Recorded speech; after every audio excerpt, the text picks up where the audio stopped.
Hi, everyone, and welcome to Mastrius for this sneak peek with artist and mentor Marie Massey. I am Lynn Mazzara, and I'm going to be Marie's host for this little sneak peek and demo. At Mastrius, you get personal feedback, teaching, advice, and support from a master artist of your choice so you can reach your goals in your style at your pace. I am thrilled to introduce Mastrius mentor Marie Massey, who's going to be doing a demonstration on how to paint an ocean wave. So let me tell you a little bit about her first. Award-winning artist Marie Massey has been drawing and painting since she could hold a pencil. Her goal in all her works is to express the deep appreciation she has for the beauty of nature, wildlife, and humanity. Her work has been described as American Impressionism, distinguished by exciting use of brilliant color, unique composition, and imaginative realism. Marie has studied art at the California College of Arts and Crafts, UC Santa Barbara, and the Loveland Academy of Art, as well as with many well-known fellow artists. She is a member of the Rocky Mountain Plein Air Painters, the North Colorado Artists Association, and Oil Painters of America. Marie travels extensively and loves to plein air paint in beautiful places around the world, including the US, Europe, the Caribbean, Central and South America. She also enjoys painting wildlife, portraiture, still life, and fantasy. Many of Marie's fantasy pieces are inspired by the architecture, landscapes, and exotic wildlife she is exposed to on her travels. I just want to say welcome, Marie. We are really excited to see you live demo how to paint an ocean wave today. Enjoying the video? Don't forget to like, subscribe, and click the bell to be notified when new Mastrius videos are added. Hi, so I'm going to do a very quick demo of Emerald Wave. I named this painting Emerald Wave, and it's Carmel Beach Wave. And I'm going to do a quick draw type of demonstration, and that's what we do when we do plein air competitions. And here is my whole setup for my plein air competition when I participate in plein air. And this is my reference photo. And I always do a thumbnail sketch every time I start a painting. And what that allows you to do is to troubleshoot your composition or design for the painting and determine the mission critical items or concepts of the painting. For example, where your horizon line is and where your focal point is. So my focal point in this painting is the wave here and all the sparkles, and it's placed according to the golden mean here, which is the rule of thirds. So that's my focal point right there. And what I'll want to do is make my darkest darks, my highest contrast, and my most colorful, highest chroma there, which just means, you know, high color. Everything else in the design is all feeding into this focal point. So this is has an S composition here with the white water, so leading to the wave. So it's important when you're painting outdoors to have an idea of what type of composition that you want to do. And this is one that I use a lot. It's the S composition. Okay, so I did my sketch, and then just to get a little head start, because we only have a half hour, I transferred my sketch to the canvas very loosely, and I will continue to sketch throughout the process of painting. Okay, and so this is acrylic paint that you're starting with, or oil? Yes, so I do an acrylic underpainting. So now that I have my my line drawing, I have a map to paint into. So now I'm going to do my values, and I'm going to start with my darkest values first. And I'll just start right here with the focal point of the painting. This is the shadow on the white water and the shadow underneath the wave. And what color is that you're starting with? This is alizarin crimson. So I have the values here. This is my acrylic palette. So I have dark, medium, light values, and I'm painting in the complementary colors of what will ultimately be the true colors at the end. So under the darkest dark, which would be cool in the end, I'm painting a dark red. And then the medium value would be orange, is the complementary color, and the light value would be the yellow. So, okay. So I use an open stroke because I'm painting in layers, and I squint at my subject to try to determine, hey, where are those darks? And this is the clear water here that I'm painting, because when I squint at my reference, I see these darks coming through. And now I've drawn the rocks here, and I'm going to go ahead and paint those rocks in. And I'm painting on a gallery wrapped canvas. So these are really great because they're very versatile. You can, for business purposes, you can sell them framed or unframed if you finish the edges. And that cuts down on your costs as far as framing goes. Of course, it's always nice to have a frame if you're exhibiting in a museum or some high-end venue.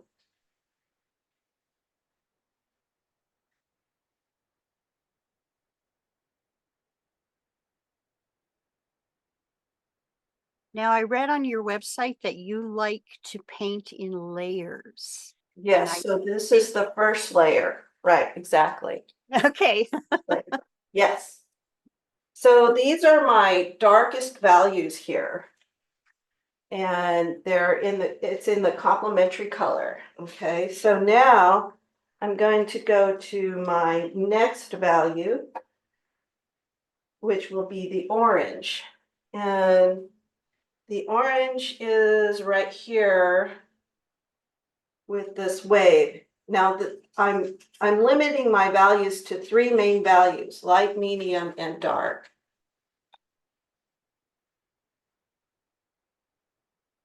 And I'm just, painting very loosely just to get the idea.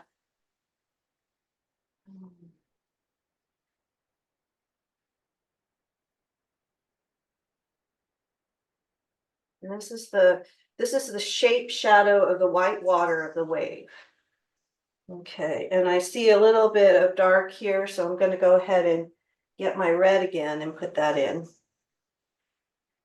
So this is a free-flowing process, and it's a method of painting in layers that just gives you a method to use, so you know how to approach a painting. When you're painting, you have a process that you can go through, and it's a holistic process. It's not like finishing one little corner of the painting. You're painting the whole painting. You have an idea of the whole concept of the painting. And okay, so here we are again with our orange, which is our medium value. And now I notice you're painting this pretty loosely, so you don't really need to worry about getting it absolutely perfect in this layer, do you? that's exactly right. So this is a process that will really free you up and make you not worry about so much. Just go for it, and then you will make corrections and put in details and adjust things as you go through as you finish the painting, as you come to finish the painting. Okay, so these are my these are my dark value, my medium value, and now I'm going to go into my lightest values, and I'm going to underpaint it in yellow.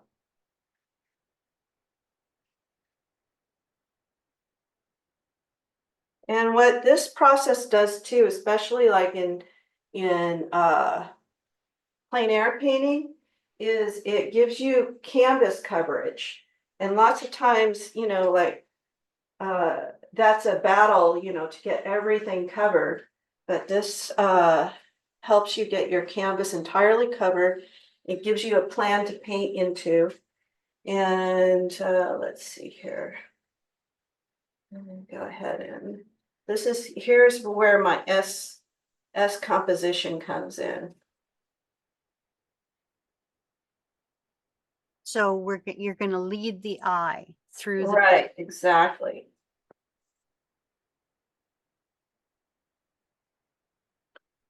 Now, most of this is cool. In the end, it'll all be cool. So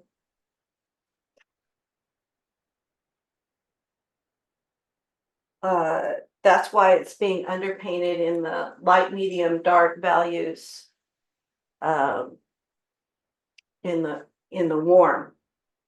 So, but the rocks are going to be warm in the end. So this has a really painting has a really nice ratio of thirds. So it's 2/3. It's going to be 2/3 cool and 1/3 warm. The warm will be the rocks, and so that's nice. That's a good design quality to have.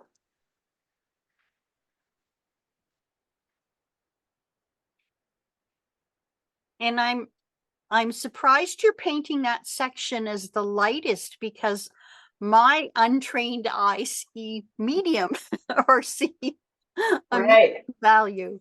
Yeah. And it is, I could get, but I'm only dealing with 3 values right now. So I mean, it is a lighter value. For example, it is a darker value up here than the white water here. So, however, I'm only dealing with light, medium, dark. Okay. So, um, So you and don't, go ahead. I was just going to say, so you don't need to be too worried about, like I said earlier, getting it perfect. Just Exactly. medium and dark down. Right. And, you know, especially in plein air painting, things change, but you know, you want to stay close to your original idea for the painting. But so as you paint, things will change, especially in plein air painting. Yeah. So I'm going to put a few more darks in here and under here to show the arc of the wave here. Okay, so that's my warm underpainting.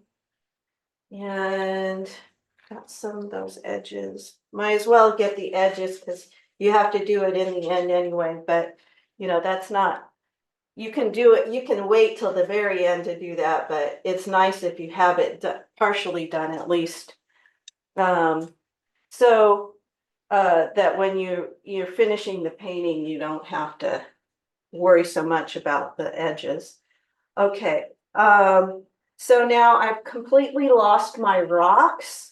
So I'm going to go ahead and draw them in again really quick. And in general, especially when painting outside or under severe time constraints,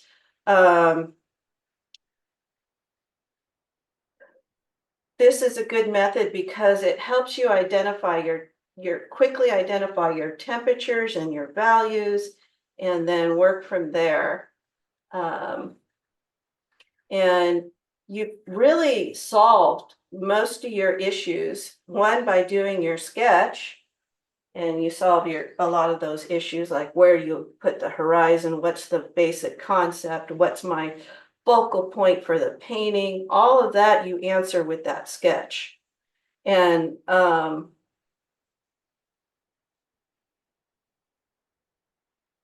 so this will give you, once you have this in, this will give you, you can paint into it with your oils, and it's really just very fun because you've already worked out all your issues and problems with it. And you continue to work on it throughout the process. Okay, so the rocks are going to be warm ultimately, so I'm going to underpaint them cool. So I'm going to use my dark blue for the darks. And rocks are fun because they're three-dimensional. They're not just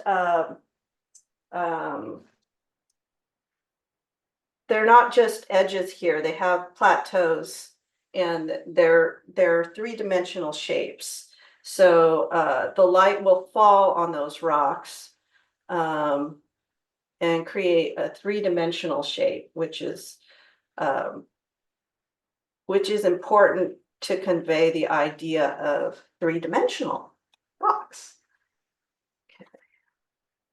So that is a very small brush you're using. Is that just for drawing in? Yes, that's a round brush for drawing.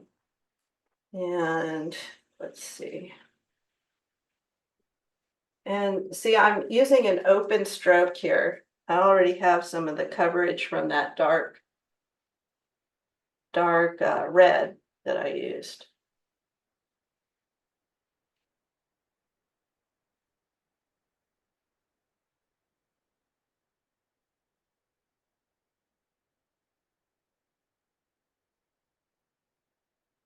How are we doing on time, Lynn? You have gone through 12 minutes. You still have good amount of time.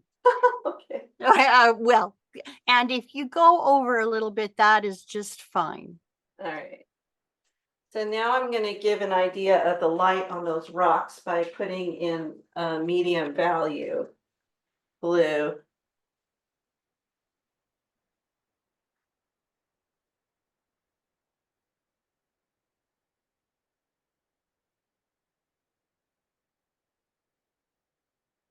And this is not set in stone. I adjust this over the course of painting the painting.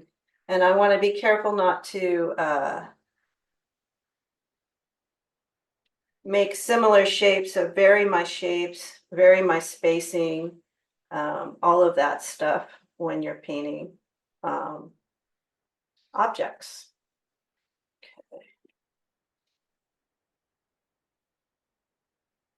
So your reference photo is just that, a reference. You don't have to stay true to it. That's exactly right, especially when you're painting from life in the field. I always tell my students that, you know, your scene is not your taskmaster. It's your scene is your inspiration, and go from there. Don't treat it as, you know, you have to be exact, because it's really about what you feel about what you see out there in the field, and how you want to translate that to your canvas. Okay. And now I'm just kind of going in and covering the canvas. So I'm basically done with my underpainting. So when I get to a certain spot like that, I will go ahead and step back and look at it and see if I see anything that I'm concerned about in the design or anything like that.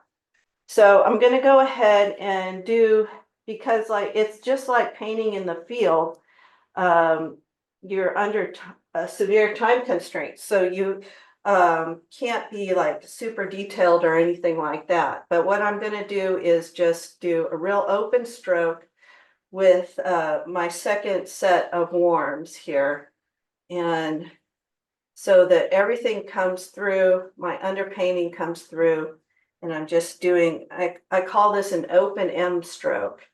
And you vary the direction of this stroke. Okay, and I see some darks here. I'm going to go ahead and put them in there. Okay, and then I'm going to use this medium crimson on the orange part. And light pink.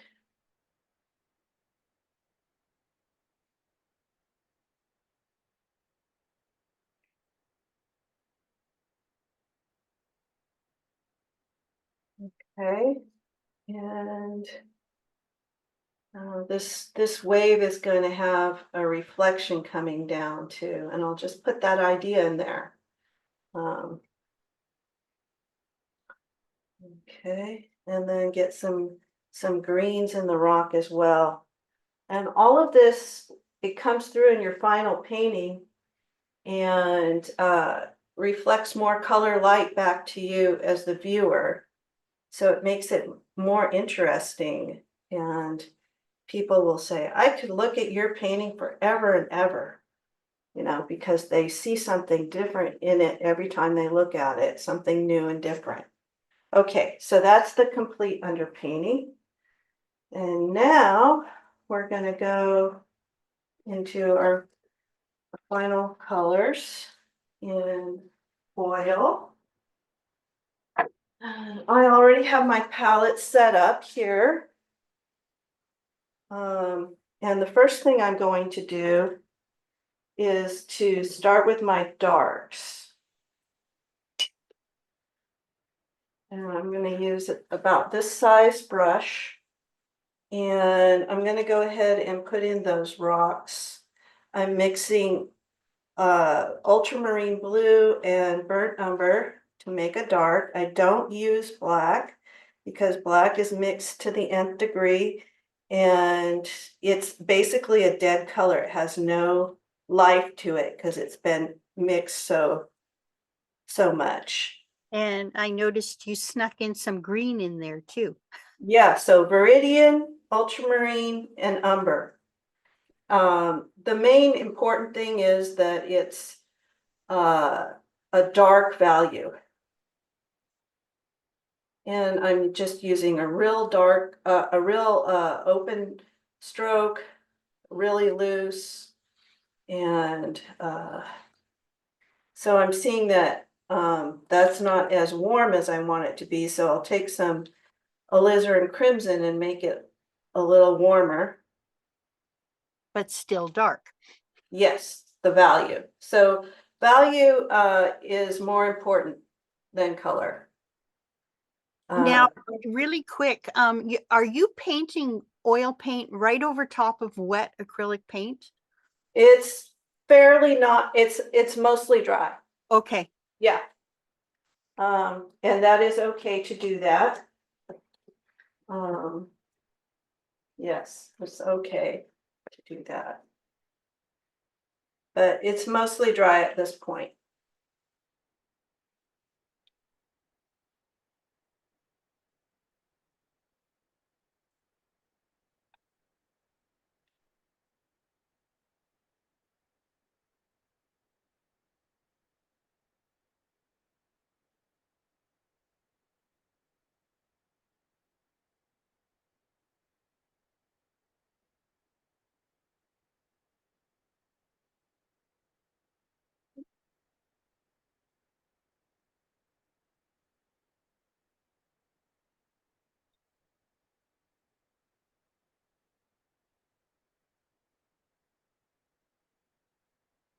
And your brush strokes, are you going in the direction that you think the rocks are going, or you're just varying your brush strokes?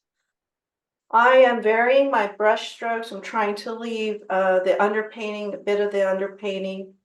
So that's my warm darks there.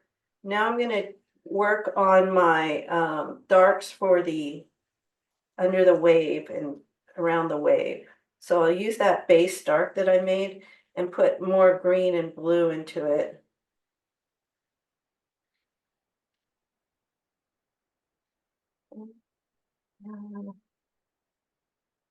Put a dark there, dark under the curve of the wave, and dark where the wave meets this is a reflection of the dark.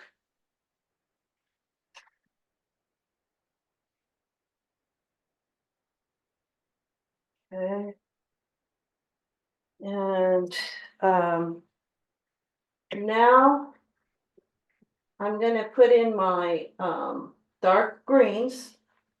So I'm going to use Viridian with some sap and just a little cad red light to take the edge off that. And what I mean by that is that's the complement, and so it will gray it a little bit.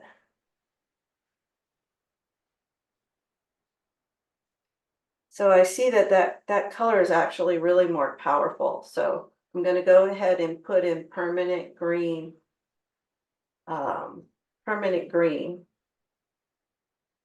And I'm going to mix as I go along.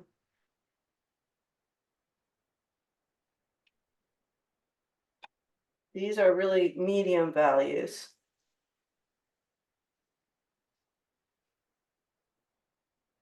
You want to keep your hots in general, you want to keep your warm colors away from the edge of the painting.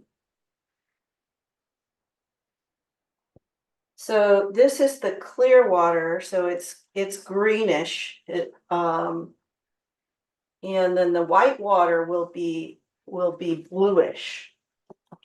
So and that's the foam on the water. Okay, so let's see. All right, I'm gonna get a real darker blue and green in here. Maybe too dark. And what I'm doing is I'm painting the clear water in here, and I'll paint it again. I'll go back and paint it again. Okay.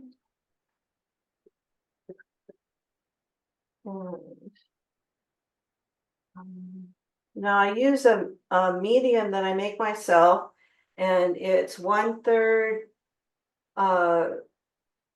mineral spirits, 1/3 linseed oil, and 1/3 Damar varnish. And what that does is it adds a little bit of sheen, it adds drawing, and it adds mobility of the paint. So now I mixed my well, let's put in the background color of the background water here. So I'm gonna go ahead and put white into that dark mixture that I had done. Yeah, let's see how that goes.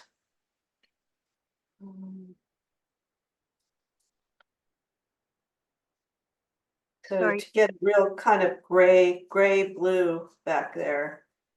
And then I would just touch it touch the canvas with it and see if I like that value.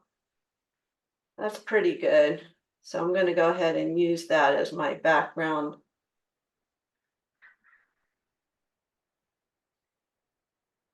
water there.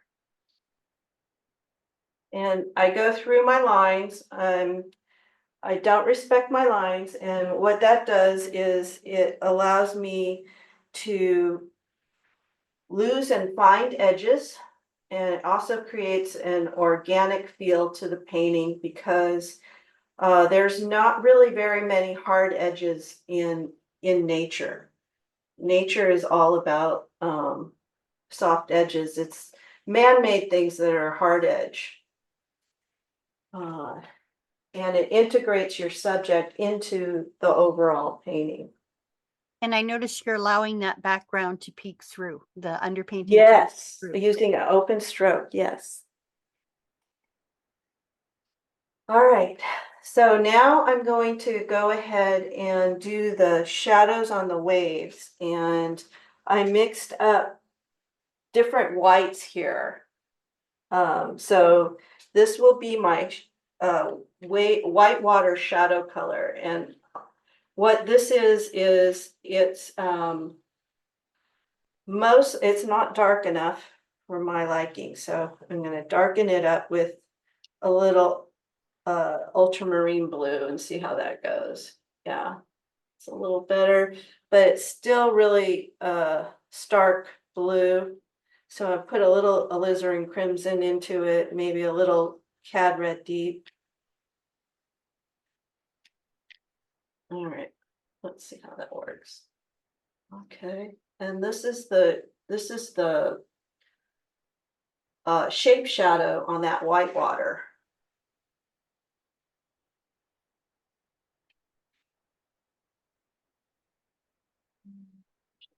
Yeah. And then I'm getting another paper towel because I've completely used that one up. Okay.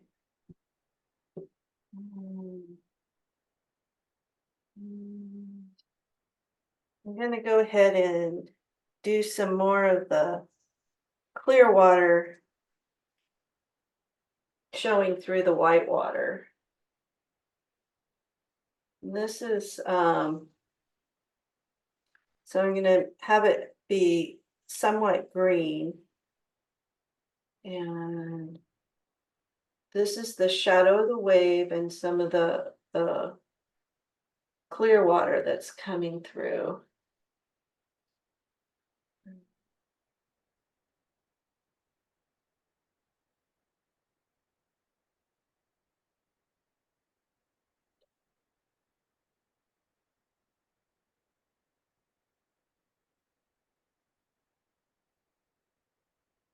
So I am doing descriptive strokes at this point, just because this is a very, fast demo.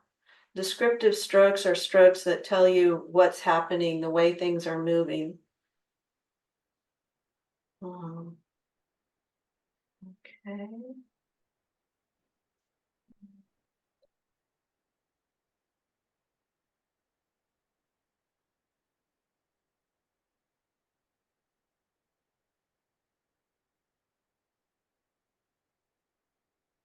And I totally forgot to ask you, forgive me if you've already told me, what size canvas are you working on?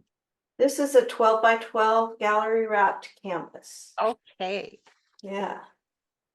You didn't ask me that before. That's good.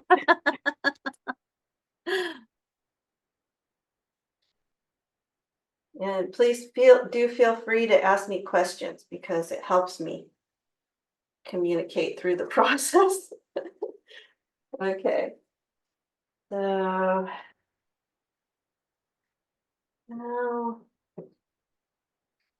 I'm going to go ahead and continue with the wave.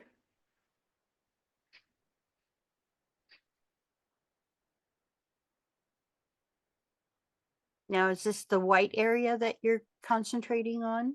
Now I'm going to be doing the wave, the roll of the wave here. Okay, the clear water. Yeah.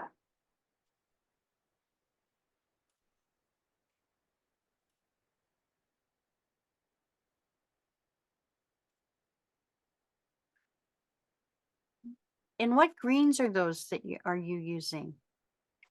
That is permanent green light with white in it and some viridian right there. And this is sap green.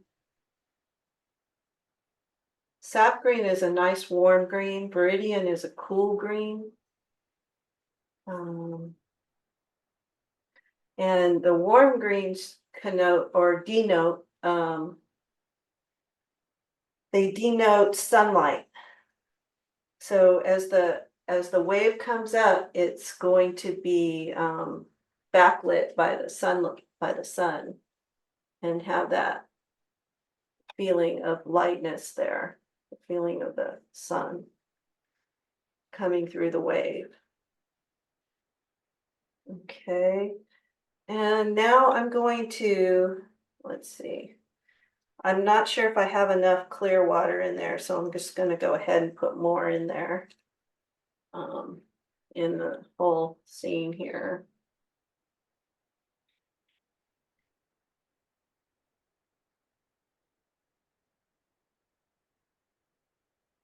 And you want the viewer to be drawn into the center of the painting.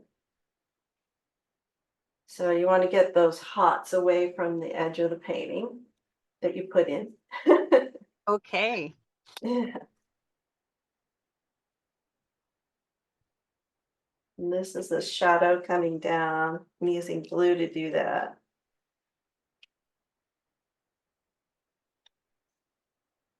This is cobalt blue.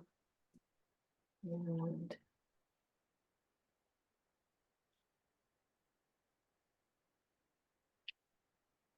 okay.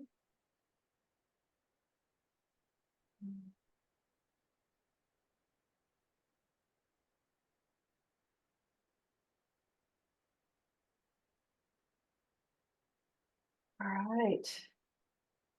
Okay. Now I'm going to mix up even a darker dark and put it in places on my rocks.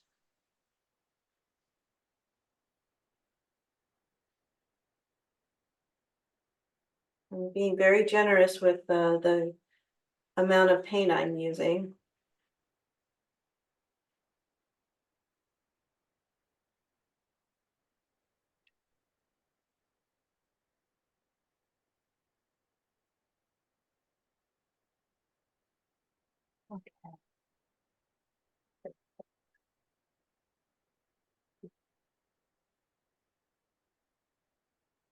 Okay, so now I'm going to put in a medium value white.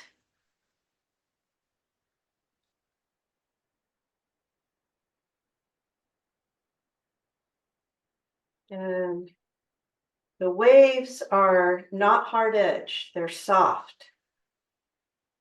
So, Now, what blue did you use to mix your white values? so mostly cobalt blue with a little bit of like cad red light just to make it less stark. So just to give it a little bit of, take the edge off of it a little, make it more gray.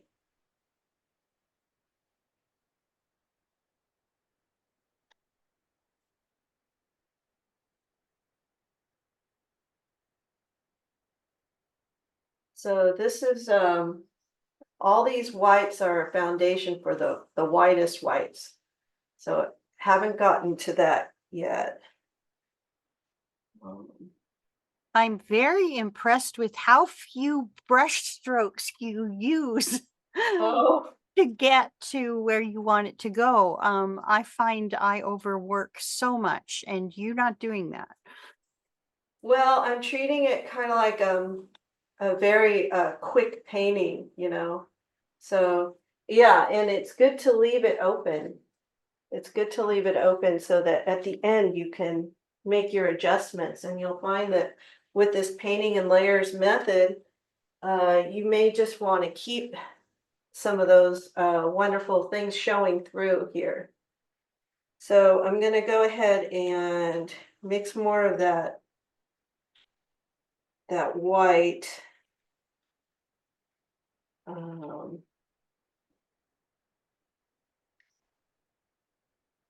and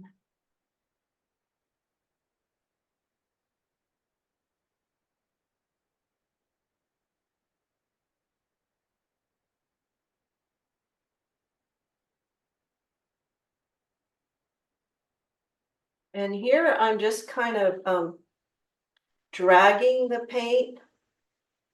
I'm not putting a lot of pressure on it, on the brush. And that helps it sit on top.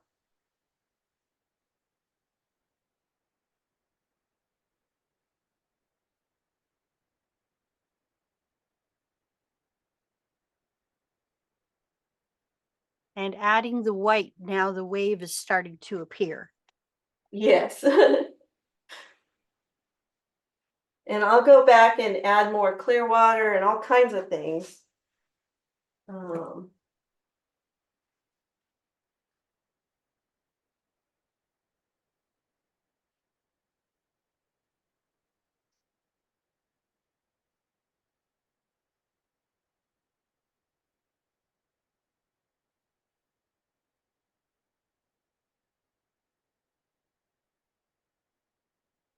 How are we doing on time? You're doing excellent. You just keep going and I'll tell you when we're down to our last few minutes. How's that? Okay. You have another good 10-15 minutes we can go. Awesome. Okay. All right.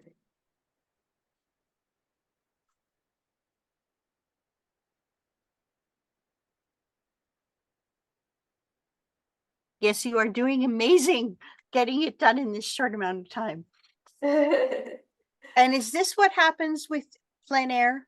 Yes, you're not only this, but plein air is like the wave doesn't stay still for you, right? So you're Right. constantly taking a picture of it. Every time you look at it, you take a picture of it with your mind, um, and bring it back to the canvas. So let's see. I'm going to step back now. Okay, so I'm going to put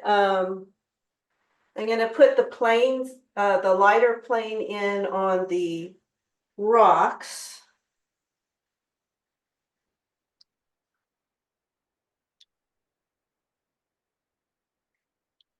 And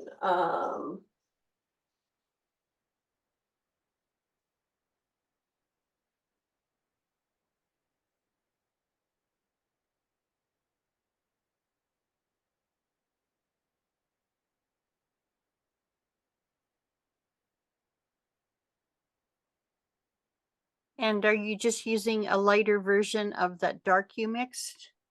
so I'm making the rocks warm. So to give it a nice foil, for all the coolness that's in this painting.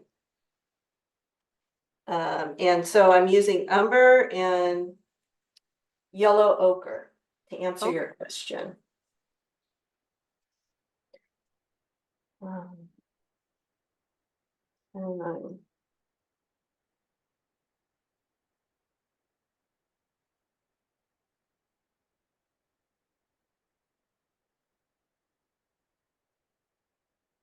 and a little bit of white to bring up the value when I want to.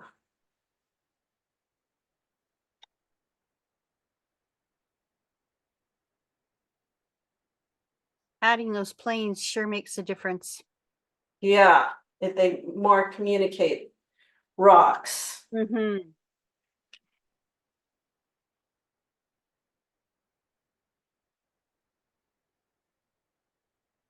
Okay, let's take a look at that. Okay, so now I'm almost there. Now is refining things.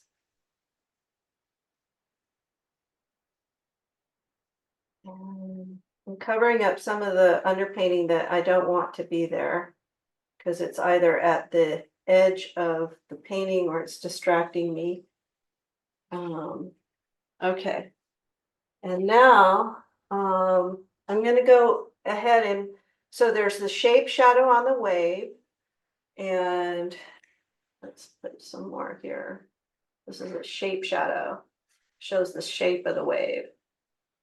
Okay. And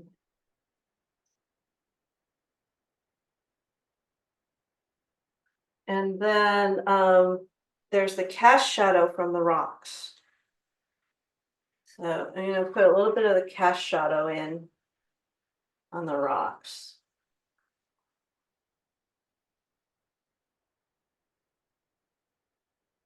And that's in your darkest white.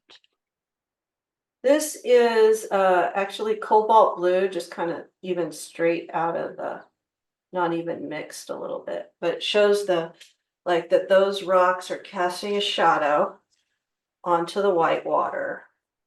And then I'm going to go back in and do my shadow from my wave. And I'm going to mix Viridian and ultramarine blue and umber. Get this really dark shadow here from this wave. And I haven't even put in the funnest part, most fun part of the painting for me, which is the highlights on the wave, the accents. Okay, so now I'm going to give more shape to the wave by putting in a subtle value change of the white. I'm going to get lots of medium on my brush so that it moves. Very soft, very soft. And go up into the background color. Um,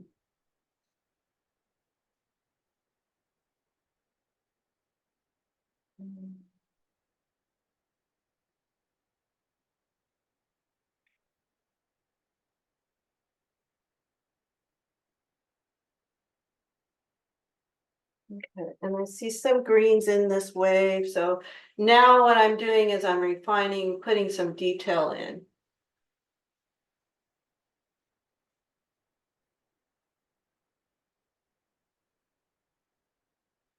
I knew that was going to be too dark. There you go.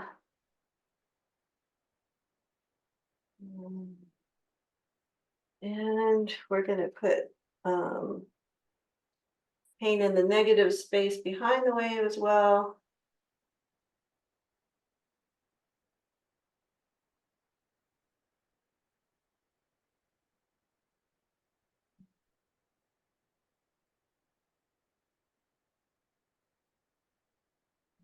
Dark in there.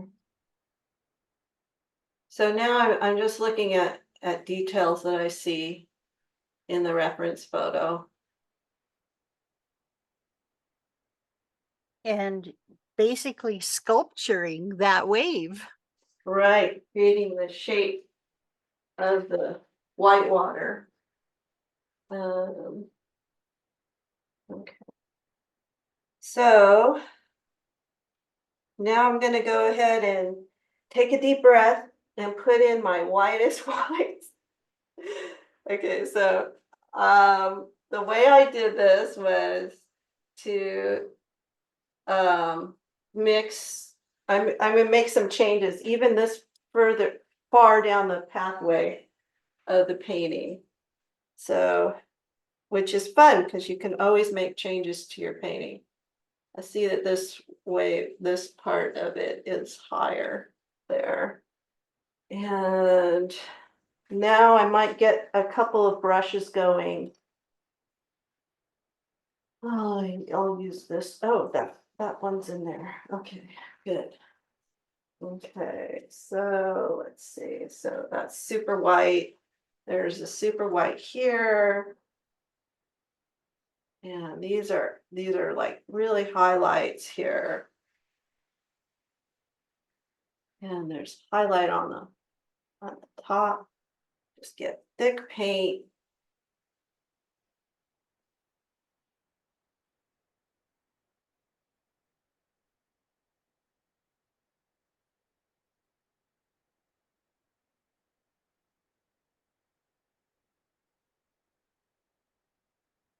I did mix enough of it. Good. More. Okay, and then especially as I get toward the finishing stages, I'm going to be stepping back from it so I can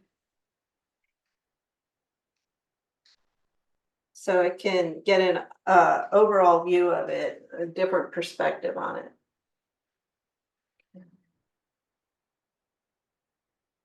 See this and going up, and that's fine. That's fine. Okay, and then we have some in here.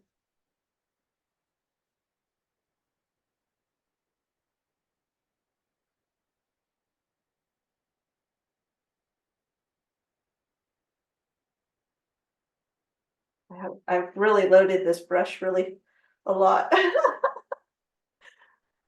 But what a difference the highlights make. Oh, good. And here I'm getting at my S composition, which leads to the wave.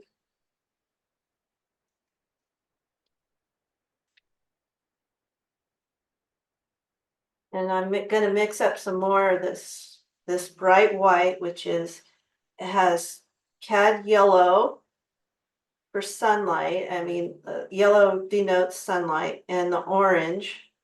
So it's super hot compared to everything else on the canvas. It's as hot as you get.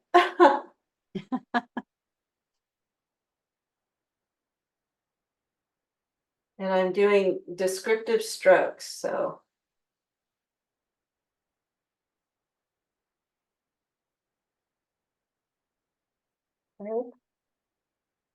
Let's see how that is. Well, we're going to need to start wrapping up here. Okay. But I am so impressed with Good. this impressionistic painting of a wave on rocks, and the energy you captured, and the light on the water in such a short period of time. So if you had all the time in the world, how much more work would you do on this? Now is the they say the last 10% is where I've set the stage, and I'll just put in details where I want them. So for example, on the rocks, I might have some highlight, and then the water coming down. And maybe like an indication of water on the waves, on the rocks. So that would be like the blue denotes water.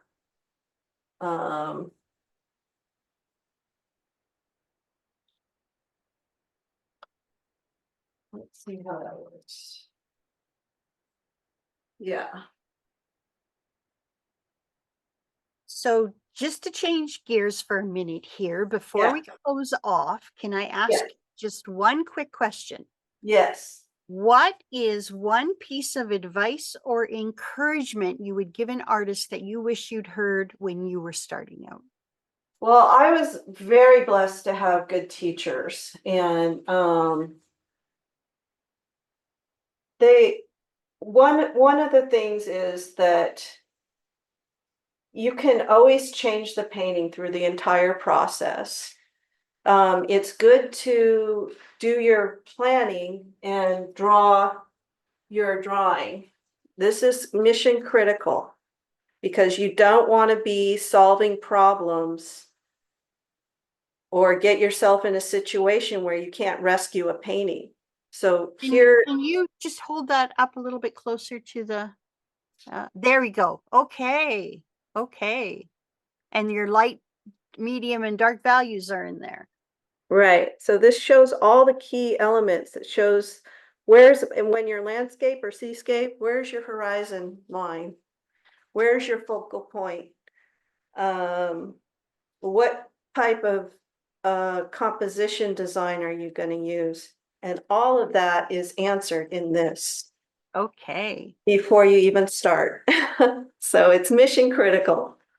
Thank you for sharing that. And thank you everyone for watching. At Mastrius, everything we do is live and interactive and online, so you can get your questions answered in real time and learn exactly what you need to reach your goals wherever they are or whatever they are. I'm a member at Mastrius and I absolutely love it because I'm learning and growing my skills so much faster than when I was working on my own. And the community of other artists is so supportive and welcoming. I hope you will join us. You can find Marie's landing page at mastrius.com. She has a mentorship with us, and you can learn from her or one of the almost 300 other artists that are at Mastrius. So go find more information and a list of mentoring artists at mastrius.com. Check us out. Thank you, Lynn. Thank you, everybody.